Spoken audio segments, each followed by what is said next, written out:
सबसे पहले बात करेंगे नो कॉन्फिडेंस मोशन पर हुई बहस की। जैसे ही बहस की शुरुआत हुई, यह स्पष्ट हो गया था कि ऑपोजिशन का केवल एकमात्र गोल या पर्पस यह है कि प्रधानमंत्री नरेंद्र मोदी मणिपुर के मामले पर संसद में बोलें। लेकिन गौरव गोगोई ने ऑपोजिशन की तरफ से डिबेट इनिशिएट की, यानी कि सबसे पहले गौरव गोगोई बोले। सरकार ने अपने आप को डिफेंड करते हुए नॉर्थ ईस्ट में जो बदलाव मोदी सरकार के तहत हुए हैं उनका जिक्र करना शुरू कर दिया और यह भी आरोप लगाया कि जब कांग्रेस की सरकार थी उस वक्त उस पूरे रीजन को, नॉर्थ ईस्ट रीजन को इग्नोर किया गया था, उसकी नजरअंदाजी हुई थी।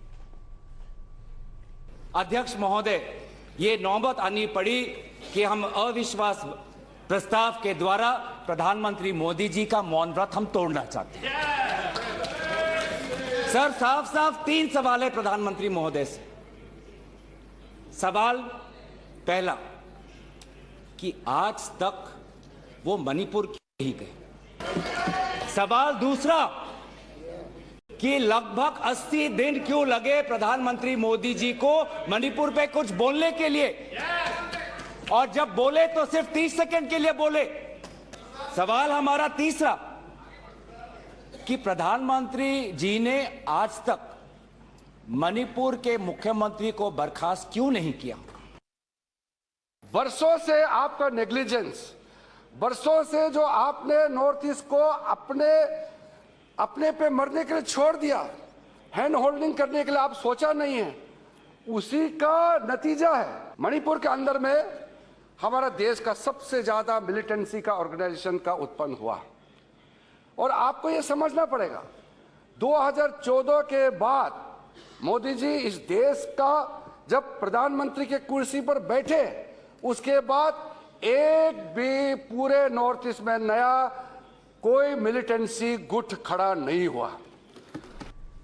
संसद में जो बहस हो रही थी उसमें अपना वक्तव्य जोड़ते हुए असम के मुख्यमंत्री ने भी कांग्रेस पार्टी को जमकर लताड़ा। The dismal record of strife in northeast and in particular how Manipur suffered under Congress rule was pointed out by Assam Chief Minister, who went back to the 1990s to recall the wanton killings that used to take place. Listen in.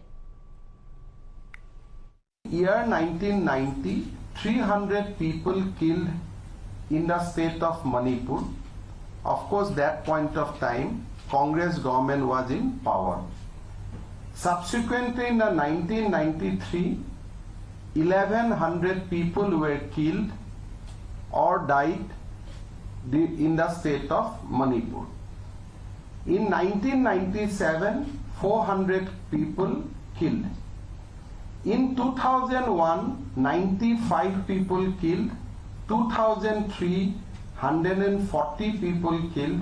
And they must also remember that during all this violent activity, none of their prime minister has visited the state of Manipur, neither they have tried to give healing touch.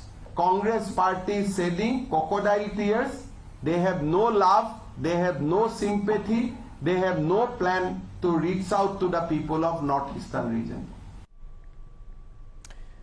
बहस के दौरान BJD ने भी अपना पक्ष साफ कर दिया।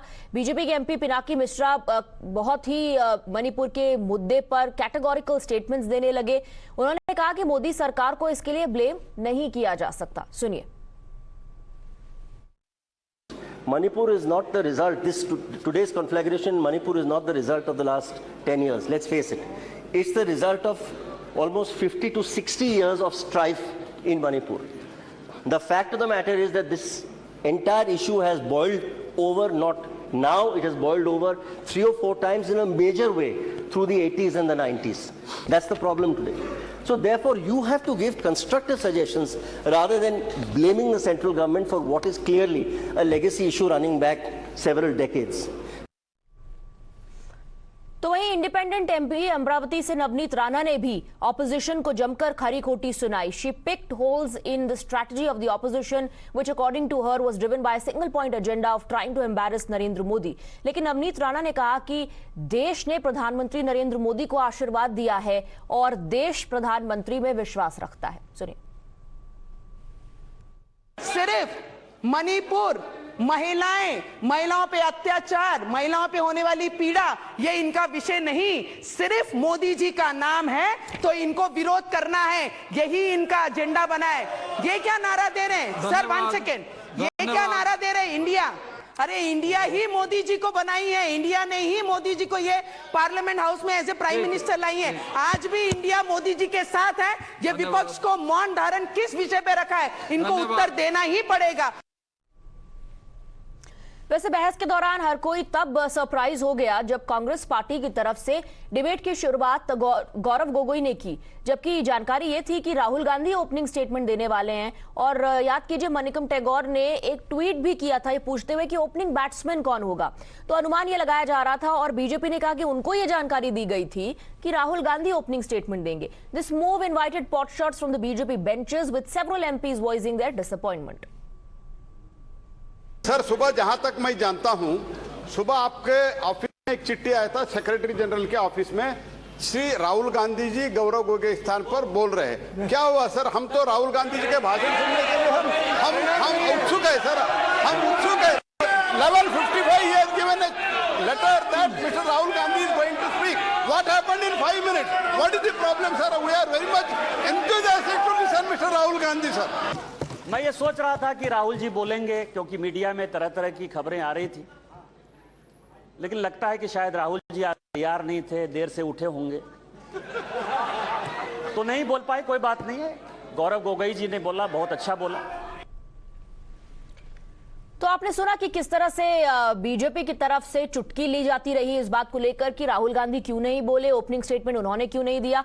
लेकिन आज भी ना उम्मीद होना पड़ेगा, डिसअपॉइंट होना पड़ेगा बीजेपी बेंचेस को, क्योंकि आज राहुल गांधी राजस्थान में होंगे एक कैंपेन के लिए, which in itself is an indication of the lack of belief in the India bloc over the no trust motion.